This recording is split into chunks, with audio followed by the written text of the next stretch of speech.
Hoje nós teremos a ceia e o assunto que eu vou estar tratando é sobre a situação do livro de Êxodo, as estratégias que tem desse mundo e comparando com as estratégias de Deus. Então a estratégia montada no livro de Êxodo capítulo 1 foi para que o povo de Deus não crescesse. E Deus vai e em contrapartida, está aí no versículo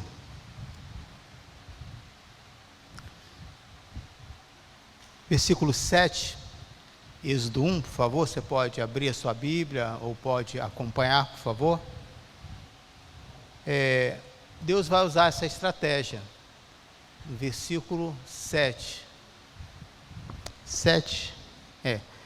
Então a irmã do menino aproximou-se e perguntou à filha de Faraó: a senhora quer que eu vá chamar uma mulher dos hebreus para amamentar e criar o menino? Essa menina aqui é a irmã.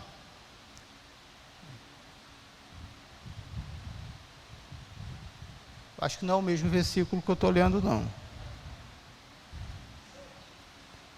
Êxodo 1, versículo 7. Essa estratégia aqui, quem está falando para a filha de Faraó aqui é a Miriam, a irmã dessa criança chamada Moisés. E quem é que ela vai chamar? Ela vai chamar a mãe de Moisés, a Joquebede. A princesa aqui no caso, a filha de Faraó, respondeu: quero. Respondeu ela, e a moça foi chamar a mãe do menino. Então a filha do Faraó disse à mulher: leve esse menino e amamente para mim, e eu lhe pagarei por isso. E aí eu fiz até o comentário, aqui se criou pela primeira vez o Êxodo 2, né? Desculpa, Êxodo 2, 7 e 8. Tá? Aí, obrigado. Falei errado. Desculpa. E aí eu até fiz o comentário, que aí no versículo 9 de Êxodo 2, leve este menino e amamente para mim, e eu lhe pagarei por isso.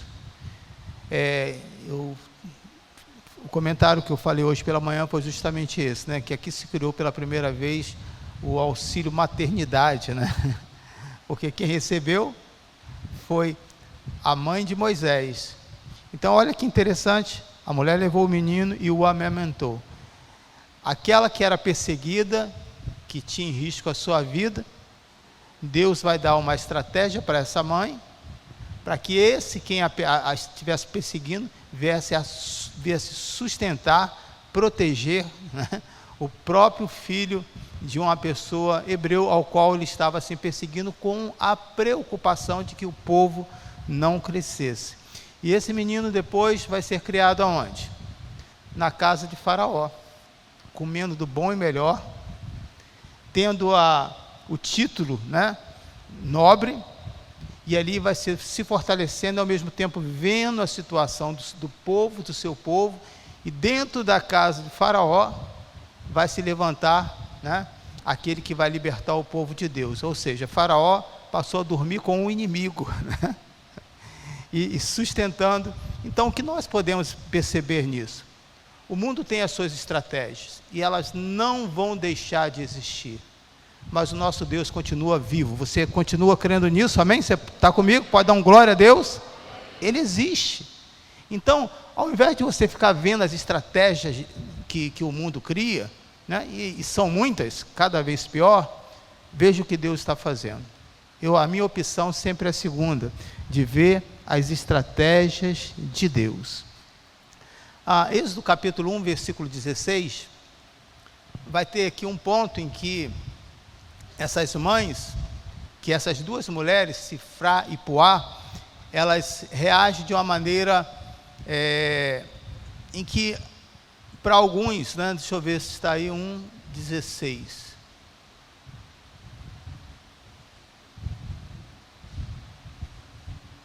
Versículo 17, por favor.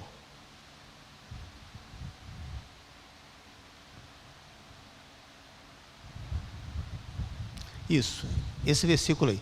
Todavia as parteiras temeram a Deus e não obedeceram às ordens dos reis do Egito, deixaram viver os meninos. Então, pela manhã eu falei sobre as estratégias, e hoje eu quero falar sobre esse comportamento dessas duas mulheres.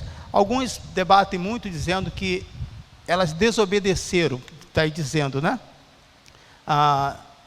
Por temer a Deus, elas desobedeceram a ordem do rei, né? Obedeceram a ordem do rei. O que nós podemos entender, querido, que os cristãos são ensinados a aprender a obedecer às autoridades. Se as autoridades locais soubessem, né, qual é o ensinamento, você obedecer, desde que não fira os princípios cristãos. Então aqui, na realidade, quando o texto fala desobedecer, elas estavam dizendo assim, elas obedeceram até um ponto em que não ferisse os seus princípios cristãos, e a partir do momento elas passaram a não fazer mais, a obedecer às leis de Deus. Então o tema hoje que eu quero tratar é falando um pouquinho sobre mentira e sabedoria, e eu comentei isso hoje pela manhã. O que é uma mentira? Você tem duas opções, ou usar de mentira ou usar de sabedoria, né? Mesmo sendo cristão, e muitos cristãos fazem pela primeira opção, a mentira, mas eu afirmo para você que a sabedoria é a melhor escolha para a sua vida. Amém? Porém, falar também a verdade sem sabedoria é tão desastroso igual você mentir, tá? Isso aí é importante, presta atenção nisso, tá? Que há muitos que não têm essa sabedoria. Então, e aí eu ensinei uma outra estratégia. Nem sempre você vai poder falar aquilo que você gostaria, e aí você pode usar de duas estratégias: ficar em silêncio, ou a outra estratégia é fazer uma pergunta, tá? É muito comum para nós homens, a esposa às vezes vê com um corte de cabelo e ela pergunta: e aí, você gostou? Me diz, se você não gostou, o que isso vai adiantar? Nada, na verdade, concorda comigo? Mas aí você vai mentir e dizer: não, ficou legal, bacana? E aí? Qual a situação? Se você ficar em silêncio, nesta hora você vai denunciar. Já está em silêncio, você não gostou. Mas existe uma estratégia, irmãos. É fazer uma pergunta: e aí? Você gostou? Olha. Eu gostei então. Isso que importa. Pronto, você rapidamente não precisou mentir. E agora, né, as mulheres já sabem quando você... Mas ainda é melhor você usar dessa estratégia, né? Então, falar a verdade precisa ser dita com sabedoria. Vamos fazer uma oração?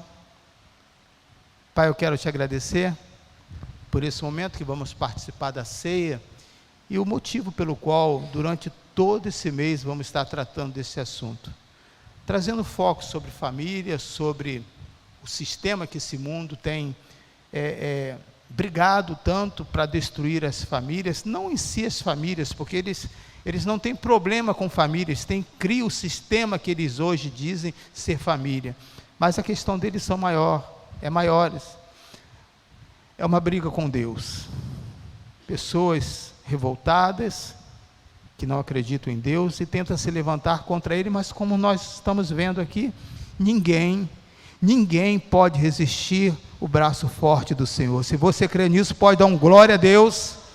Amém. Então, no livro de Provérbios, capítulo 9, versículo 7 a 12, ensina você a falar com o zombador,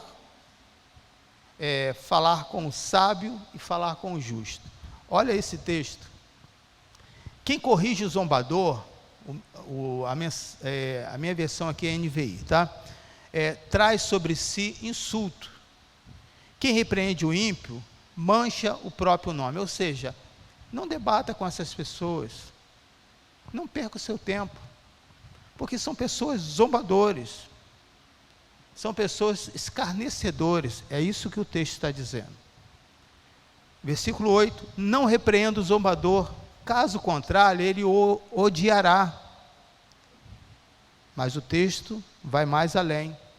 Repreende o sábio, e ele o amará.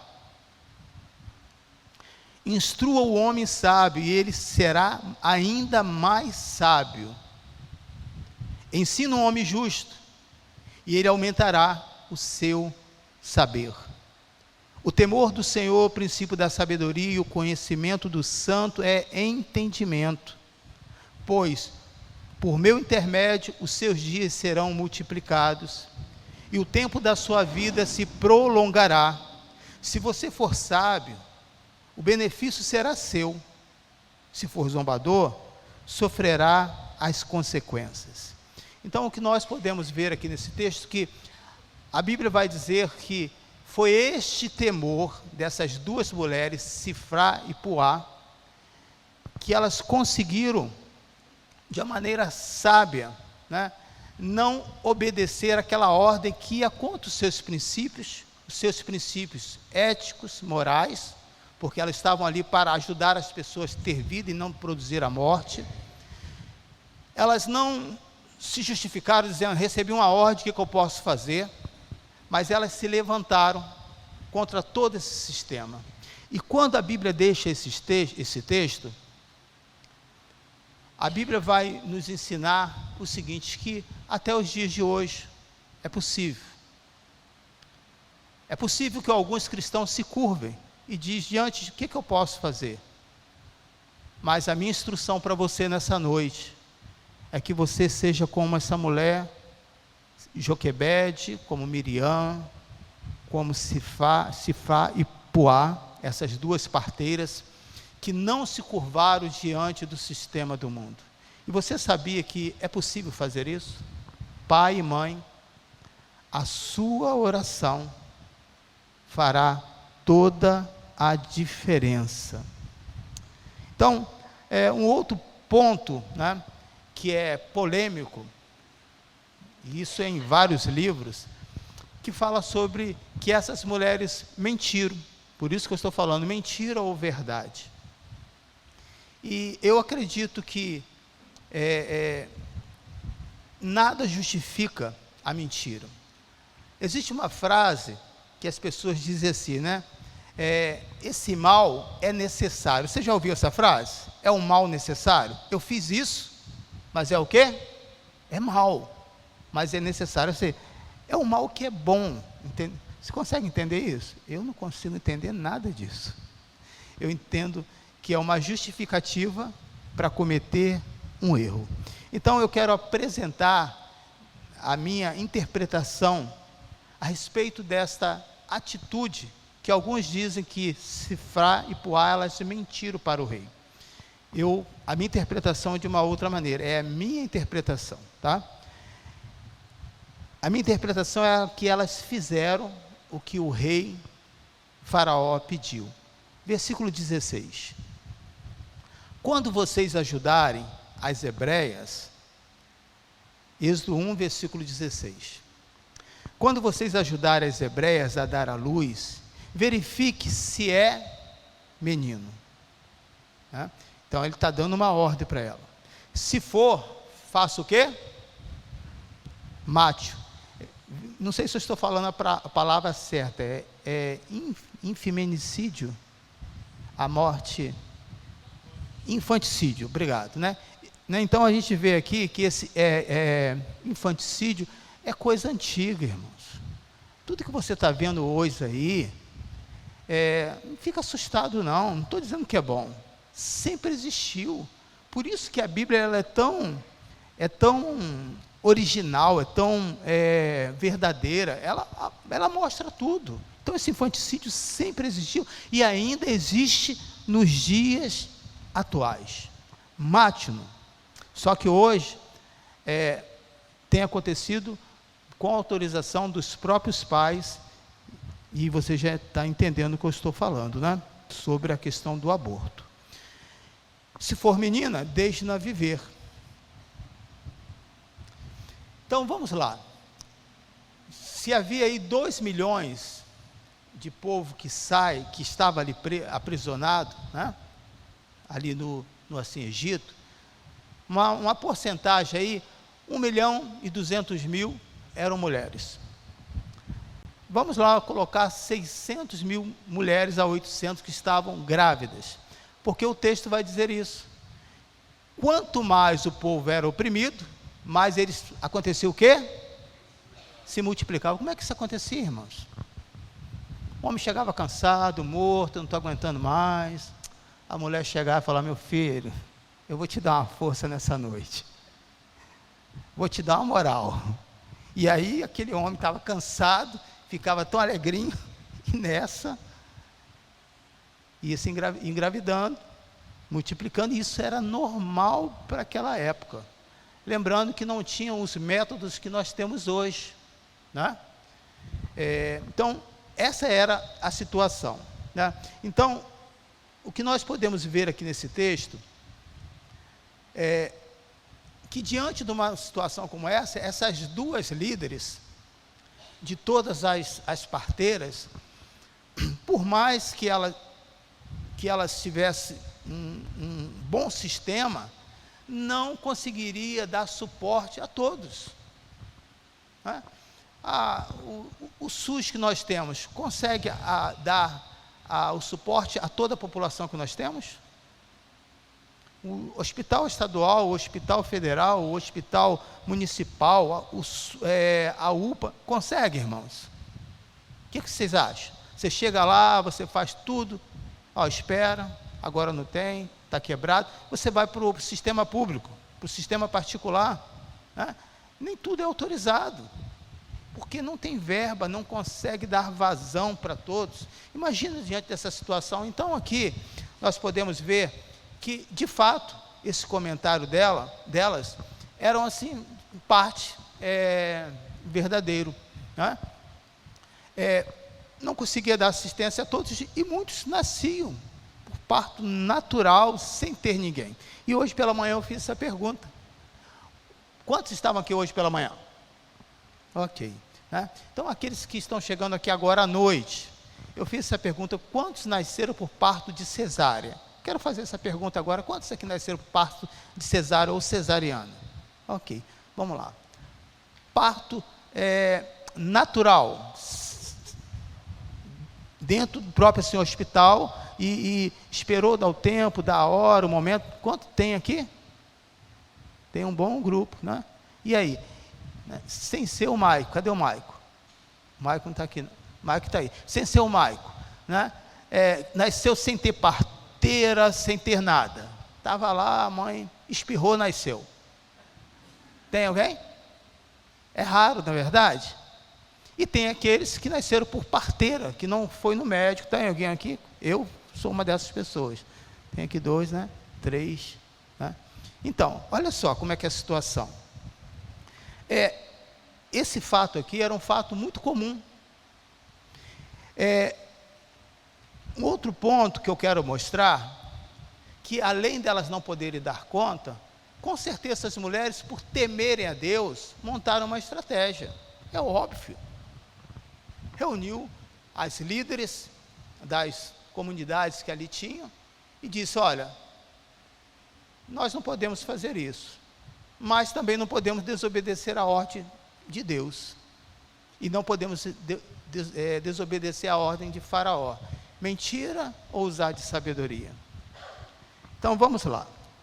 O segundo ponto que eu quero mostrar, que o mentiroso não consegue responder quando ele sente que ele vai ser ameaçado. Ele mente para aquele que acha que não vai pegar a sua mentira, mas diante de uma autoridade que ele vai correr risco, né, ele fala a parte, e a pessoa está falando a verdade. É só isso, você tem certeza? E quando ele sente estar ameaçado, ele abre o jogo, abre o bico. Então, para começar, né, o mentiroso não consegue responder a mentira quando ele é ameaçado. E aqui, essas duas mulheres, quando foi convocada por Faraó, elas são ameaçadas. Por quê? Ela já conhecia a fama desse rei. E se mentir, era morta. Eles não podiam nem se apresentar a ele sem que fosse autorizado, né? Então, mas quem teme ao Senhor são pessoas cheias de sabedoria. Versículo 18. Então o rei do Egito convocou as parteiras e lhes perguntou: por que vocês fizeram isso? Não mandou alguém, não. Foi direto.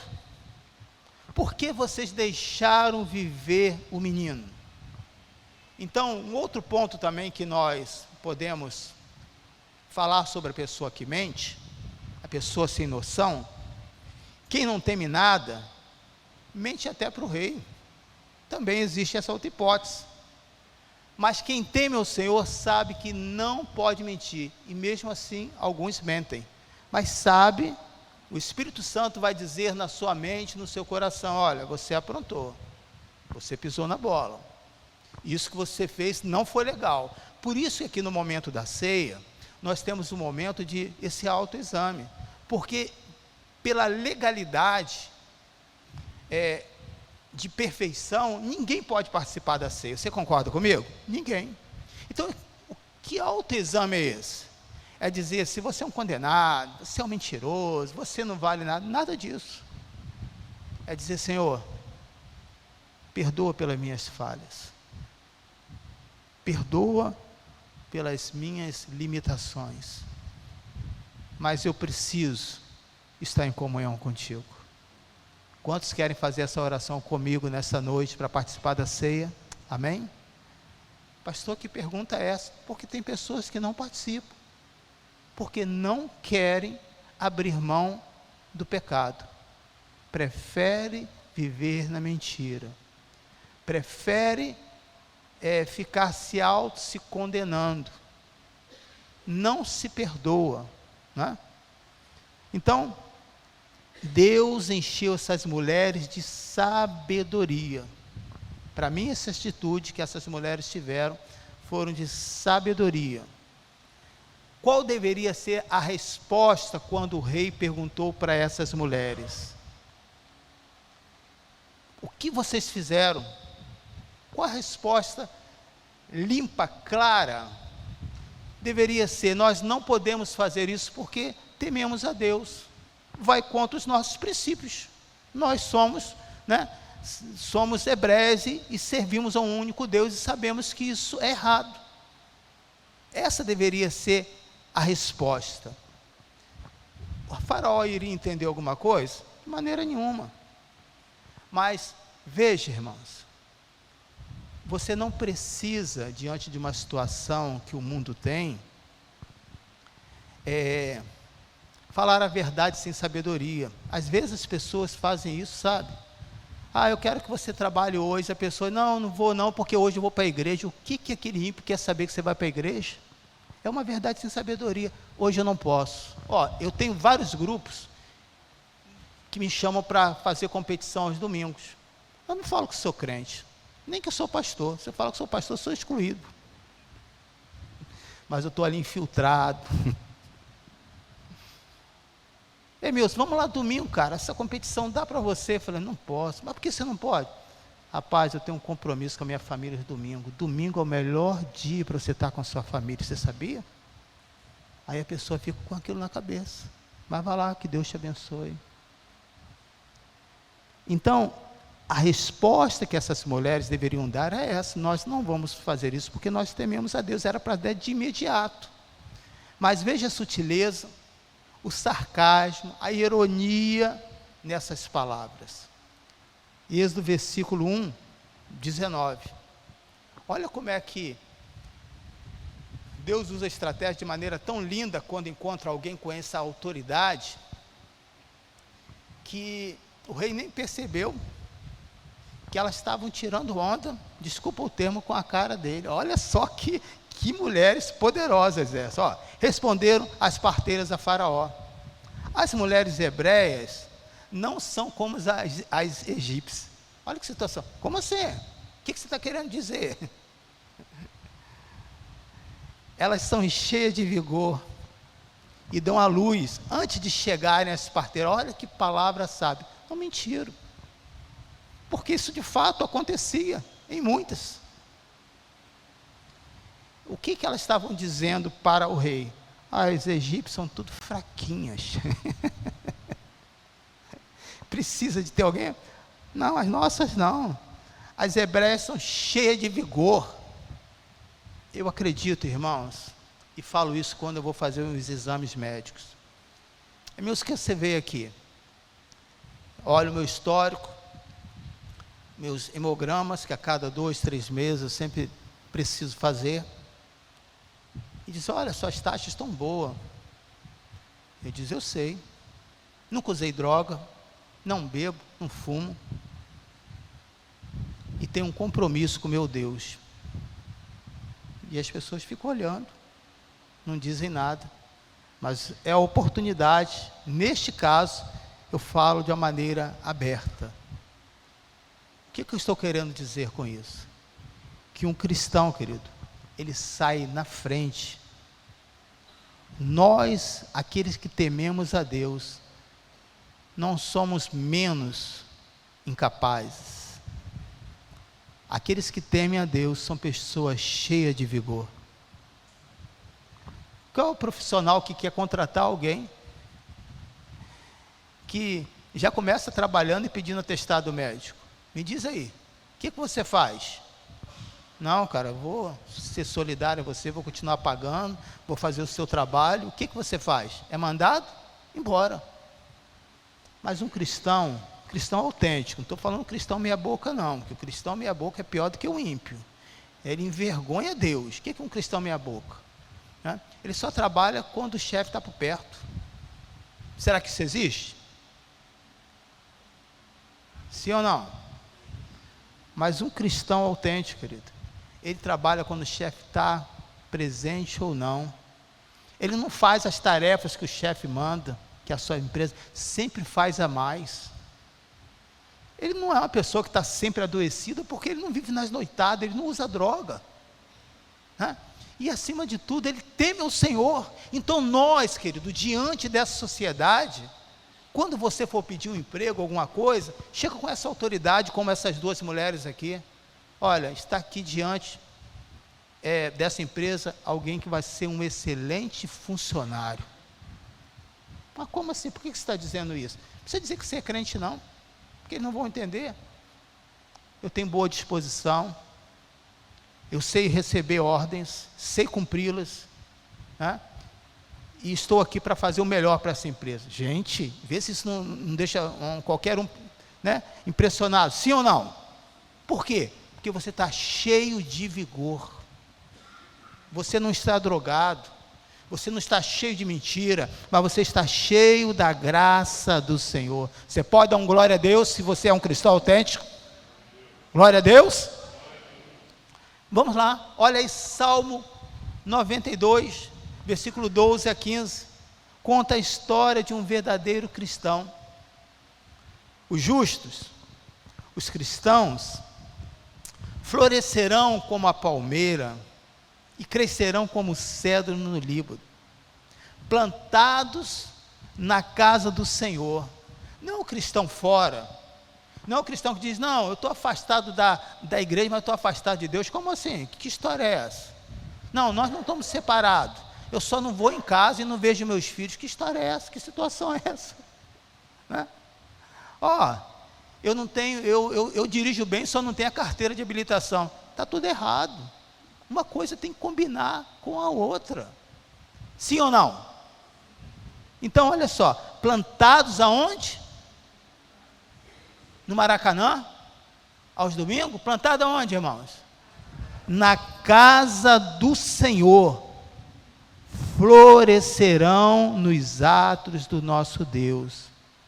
E agora, a melhor parte, é a parte que está me consolando para daqui a 2 anos, quando eu vou fazer 60 anos, nem estou acreditando que eu estou falando isso. Versículo 14, mesmo na velhice darão fruto, permanecerão viçosos e verdejantes. Esse é o cristão, irmãos. O cristão, servo de Deus, mesmo na velhice, não fica, estou com dor aqui, estou com dor lá, estou com dor, não. Ainda que você tenha algumas complicações de saúde, não estou dizendo porque você tem alguma complicação, você não é um cristão, não deixe o diabo jogar isso na sua mente, não é isso que eu estou dizendo. Eu estou dizendo, mesmo na sua velhice, com qualquer enfermidade que você tiver, compare com uma pessoa que não é cristã. Eu estou te desafiando nessa noite. Por que estou te desafiando? Porque eu acredito na palavra do Senhor. Aleluia! Versículo 15. Para quê? Para ser animado, para dizer, não, já fiz muito, né? Agora deixo os mais novos, agora eu vou passear, agora eu tenho meu passe livre, posso viajar para onde quiser. Nada disso. Para proclamar que o Senhor é justo, Ele é minha rocha, nele não há injustiça. Aleluia! Então, o que nós podemos observar, querido, Joquebede, a mãe de Moisés, não foi a única que resistiu e lutou pelo seu filho. E a minha pergunta para você nessa noite: o que você tem feito? Para isso, durante todo esse mês de outubro, às terças-feiras, nós estamos aqui com as portas abertas, 19h30, falando nas escolas de pai, tratando sobre esses assuntos, daquilo que estão sendo jogado dentro dos lares, e aquilo que às vezes você não tem a noção do que está acontecendo. Há tempos atrás, o perigo era quando os nossos filhos iam lá, estavam na rua. Hoje o perigo é aquilo que está entrando dentro dos nossos lares. O que você tem feito? Você tem usado um tempo para fazer um culto com seu filho? Você tem orado com a sua filha, com o seu filho, quando tem alguma dificuldade? Você é aquele intercessor pela manhã, pela tarde, pela noite, mesmo quando não está presente? E o intercessor, o pai intercessor, tem algo muito interessante. Não importa a idade do filho, ele continua orando. A minha filha está muito longe, mas todo final de semana e toda semana a gente troca informação, e às vezes eu não consigo falar com ela pela correria, e ela manda uma mensagem meio mal criada, sabe? Pai, você esqueceu que você tem filha? Você esqueceu de mim? É assim. Por quê? Porque sempre houve uma ligação. E eu digo não, eu continuo orando, eu continuo intercedendo. Irmãos, o sistema desse mundo, cada dia mais, vai querer saquear as nossas crianças. E eu tenho certeza que não é isso que você quer. O que você quer é aquilo que está na palavra do Senhor. E como lutar diante desse sistema? O que eu posso fazer diante desse sistema tão demonizado? Humanamente, com toda a verdade, palavras bem claras, nada. Não tem nada que esse sistema não compre e não mude. O sistema desse mundo, eles fazem aquilo que eles quiserem. Isso tem uma implicação que está no livro, lá no livro de Gênesis, que é uma outra situação. O que eu posso fazer? Humanamente nada. Mas se você guardar a palavra do Senhor no seu coração, se você decidir não lutar sozinho, e a igreja, ela é essa parceira, os estudos, os momentos de assim, oração, os momentos que você vai abrir o seu coração, as coisas vão começar a mudar na sua vida. A luta diante do sistema desse mundo não está perdida, se você estiver em Cristo. Olha aí que está no versículo 20. Deus foi bondoso com as parteiras. Você acredita que Deus pode ser bondoso com você? De que maneira? Mentindo? Não. Como que Deus podia ser bondoso com as mulheres que estavam mentindo? Não estavam mentindo, de maneira nenhuma. Né? Que loucura que às vezes as pessoas interpretam. Como ele é Deus, mas ele aceita algumas coisas em favor? Não, não há comunhão entre luz e treva, irmãos. Como que Deus pode ser bondoso com você? Temendo a Ele. E o povo ia se tornando ainda mais numeroso e cada vez mais forte. Visto que as parteiras temeram a Deus, Ele concedeu-lhes que tivessem suas próprias famílias. Ou seja, não permitiu que elas fossem mortas. Tanto a prova disso que o rei não engoliu aquela situação, mas aceitou a justificativa delas, que após isso diz, manda matar todas as crianças. Mas você acha que as outras mães aceitaram? Algumas até concordaram. No meio entre nós, cristãos, há muitos que estão concordando. Há muitos que estão achando que é besteira, agora no final de ano, passar a virada na praia, no meio de tudo quanto é coisa ruim. Qual é o melhor lugar, querido? Na casa do Senhor. Ah, o meu pai, minha mãe não é cristão, melhor ainda, traga para a casa do Senhor. Ah, se ele não quiser, deixa ele lá. Venha para a casa do Senhor e depois você vai para lá e comemora. Talvez essas pessoas vão pensar, eu preciso também ter esse momento a sós com Deus. Pensa sobre isso. No período de carnaval, qual o problema, pastor?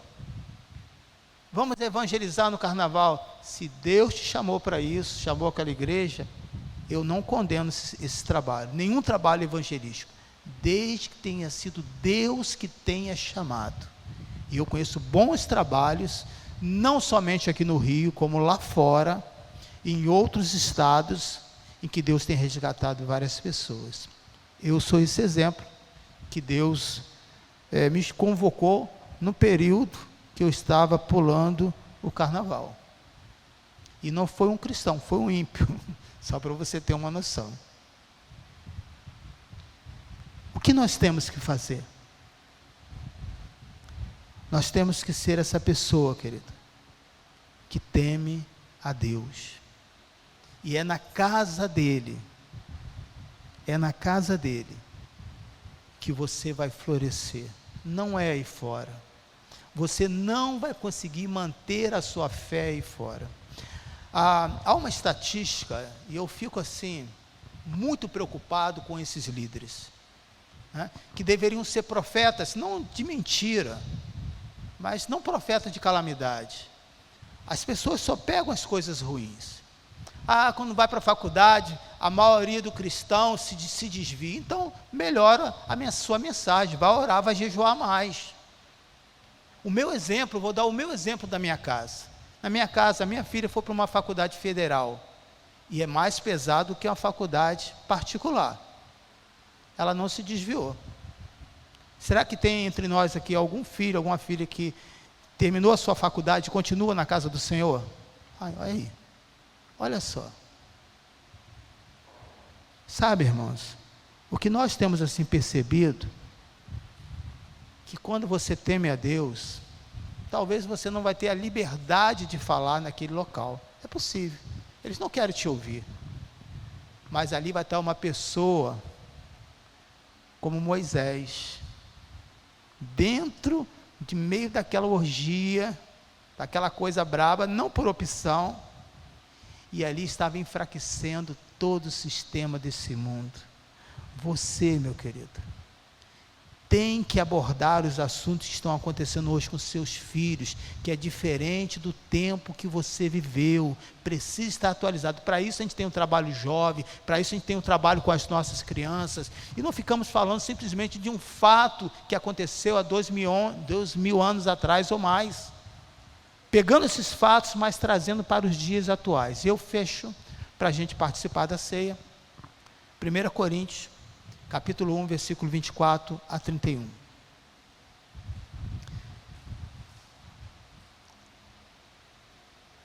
Só esse texto aqui daria para a gente pregar uma mensagem. Mas, para os que foram chamados, os justos que florescem na casa do Senhor, tanto judeus como gregos, ou seja, não tem agora mais um grupo especial em que Deus vai estar atuando, né?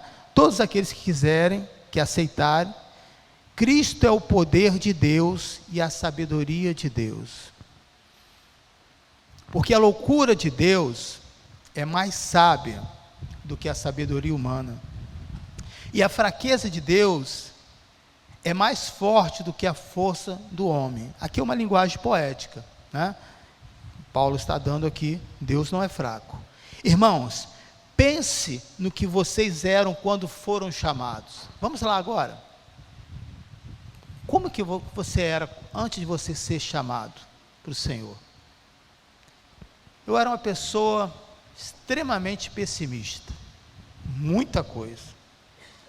Sempre achava que a fila que eu entrava era a fila que parava, porque eu entrei naquela fila. Já aconteceu isso com você? Quando você usa essa palavra, tudo de ruim acontece comigo. É uma mente pessimista. Uma mente que foi trabalhado muitos anos isso na sua família. Sabe aonde que isso veio quebrar essas barreiras? Quando eu me converti. Eu tinha uma vergonha tão grande de entrar em um restaurante. Eu pedi uma água, só para ver como é que era lá dentro, se tinha condição de eu entrar ou não. E às vezes pegava e ia embora. Porque eu achava que não era digno, não tinha condição, eu não podia. E Deus foi quebrando essas barreiras. Você pode, meus. Você é capaz. Uma das outras coisas que eu vivia muito era a depressão, que não é fácil, irmãos, é uma luta diária até hoje. Mas quantas vezes eu alimentava essa depressão com os fatos, fica aí por favor, com os fatos negativos que aconteciam na minha vida. Hoje, quando acontece um fato ruim, eu não alimento isso me deixando para baixo. Eu digo, quer seja bom ou ruim, louvado seja o nome do Senhor. Aleluia. Como que você era antes, querida? Eu já mudei muito, mas sei que tem muita coisa para mudar. Pense no que vocês eram quando foram chamados, versículo 26, 1 Coríntios capítulo 1. Poucos eram sábios segundo os padrões humanos, poucos eram poderosos, poucos eram de nobre nascimento, mas Deus escolheu as coisas o quê? As coisas o quê? As coisas loucas desse mundo.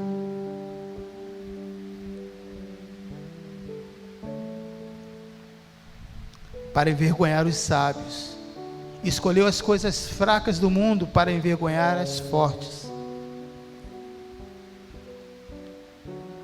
Ele reconheceu as coisas insignificantes do mundo, as desprezadas e as que não são, para reduzir a nada as que são, para que ninguém se vanglorie diante de Deus. É, porém, por iniciativa dele, que vocês estão em Cristo Jesus, ao qual se tornou sabedoria de Deus para nós. Isso é justiça, santidade e redenção. Para que, como está escrito, quem se gloriar, glorie-se no Senhor. Que Deus possa te abençoar com essa reflexão. E faça a escolha certa. Você não precisa viver na mentira, no erro. Busque em Deus, e Deus vai trazer a você a sabedoria que você precisa. E aquilo que faltar, Deus vai estar completando. O sistema desse mundo nunca será favorável a você, mas aqueles que estão em Cristo têm autoridade e poder para vencer. E essas duas mulheres, mais a mãe de Moisés, mais Miriam e várias outras que não estão escritas aqui os seus testemunhos, venceram esse sistema. Por quê? Porque temeram ao Senhor. Quantas coisas, querido, poderia ser evitado na sua vida se você temesse a Deus? Quantas mentiras, quantas palavras erradas, quantas decisões que poderiam ser feitas de maneira diferente. Feche seus olhos. Quero pedir o pastor João e o pastor Vladimir para estar servindo a ceia.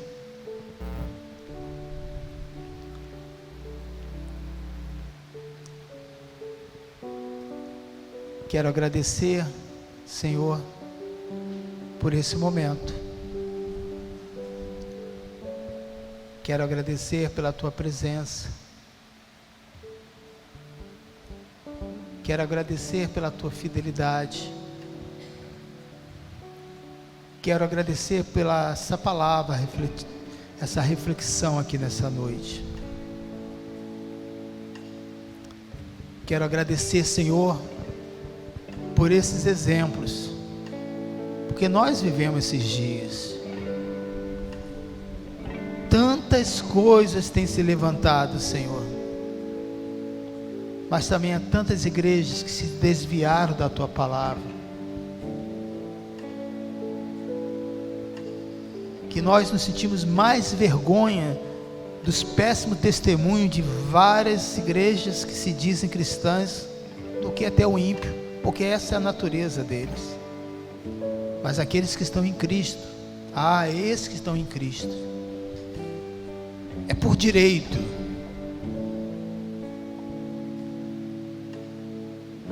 é por escolha de você dizer: eu quero viver uma nova vida em Cristo Jesus.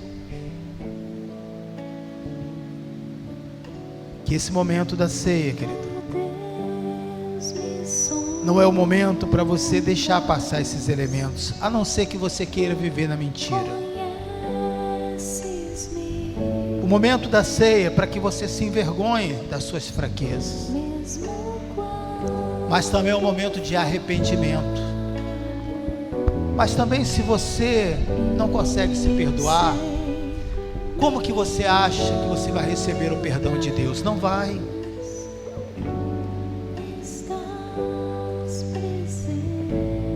Que você possa receber o perdão de Deus e perdoar pelas suas limitações e dificuldades,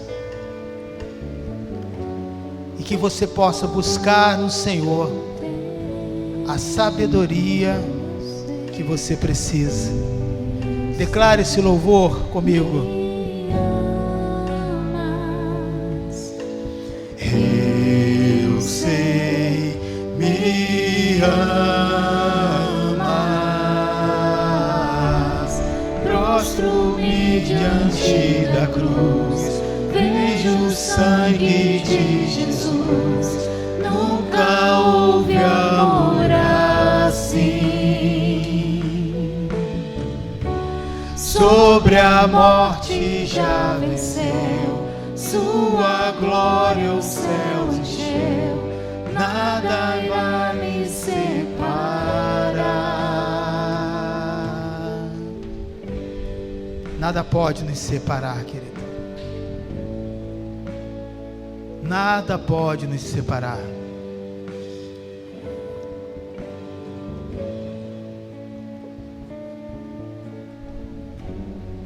Aleluia. És meu guia, meu protetor,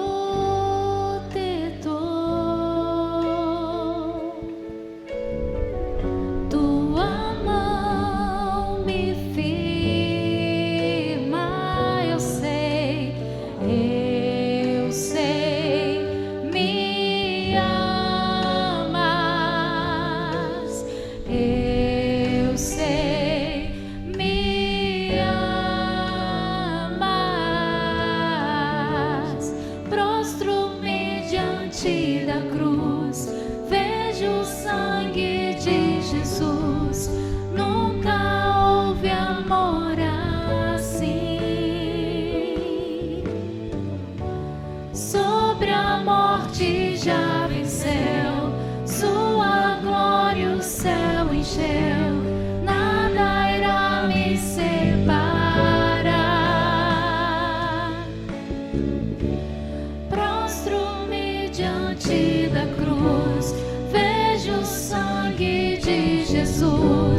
nunca houve amor assim.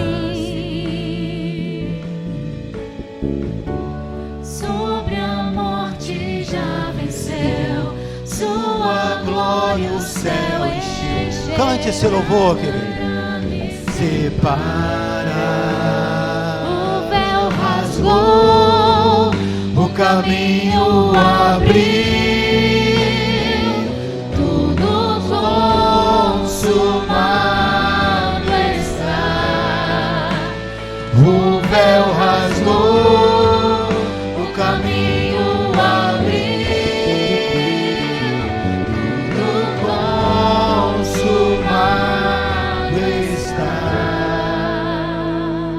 Você pode erguer o pão. Foi porque tudo foi consumado, querido, que eu e você temos direito nessa noite, diante da mesa do Senhor. Obrigado, Jesus,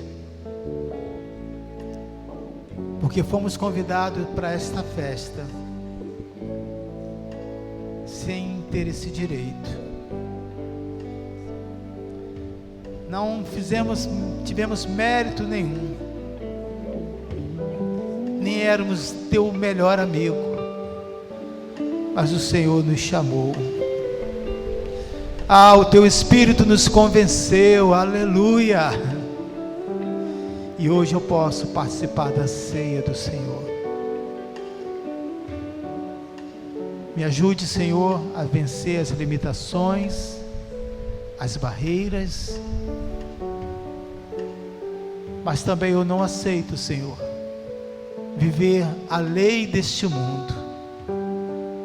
Obedecê-las sim, desde que não quebre os princípios bíblicos. Mas o meu prazer está na lei do Senhor. Que a tua graça, que a tua bondade esteja conosco. Comamos todos juntos para a glória do Senhor.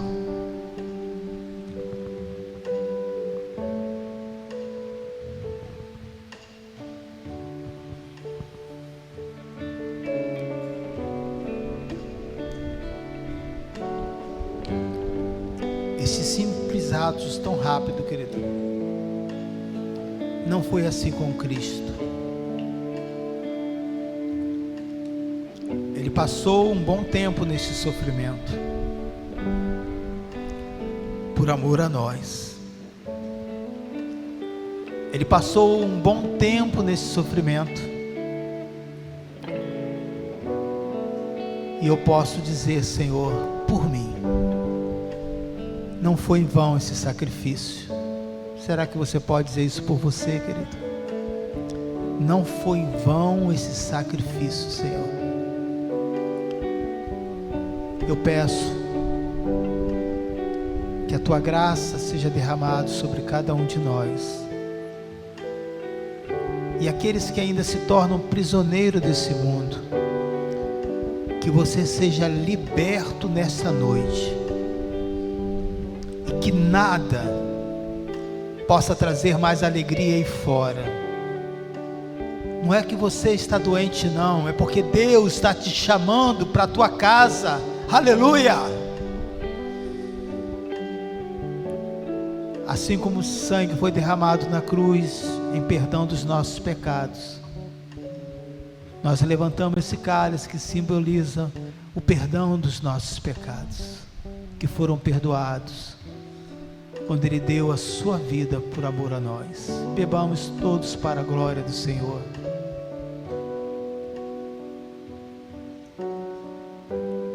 Antes da sua morte, Ele declarou: está consumado. Você pode dar um glória a Deus? Amém. Eu quero, antes de fechar com o louvor, enquanto vai estar recolhendo o cálice, você sabe esse versículo aqui, por favor, que diz: plantado na casa do Senhor ainda florescerão, que eu li aqui nesse texto. Está vendo essa mesa aqui? Essa mesa aqui foi feita por um jovem que está ali. Pode levantar a mão? Esse jovem, ali ó. aquele jovem ali de cabeça branca, ele pintou a cabelinho de branco, que é moda agora, né, Altamir? Ele fez essa mesa aqui com pé chipandele, feita toda em ferro, uma oferta desse irmão para a casa do Senhor. Que Deus abençoe, né? Então eu quero agradecer por esse carinho, por essa dedicação. Você pode erguer as suas mãos e vamos estar louvando aqui ao Senhor, dizendo muito obrigado, Senhor, pela tua bondade e pela tua fidelidade.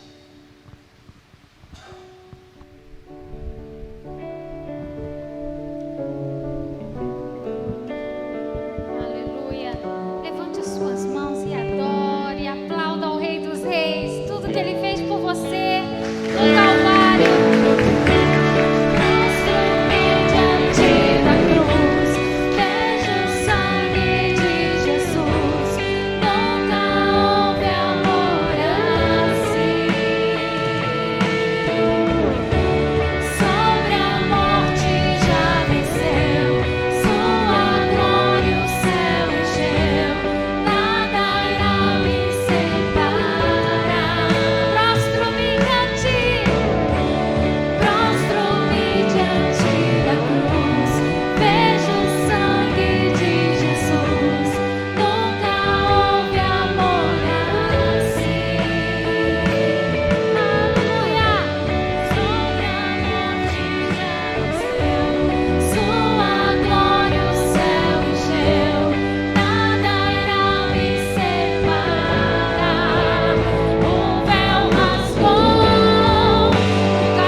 O Senhor venha buscar a tua igreja, e por isso te adoramos. Continua conosco, guardando-nos, levando-nos debaixo da sua cobertura. Muito obrigada, Senhor, em nome de Jesus. Aplauda ao Cristo ressurreto, Ele venceu a morte. Aleluia, aleluia, aleluia. Uma semana abençoada para você.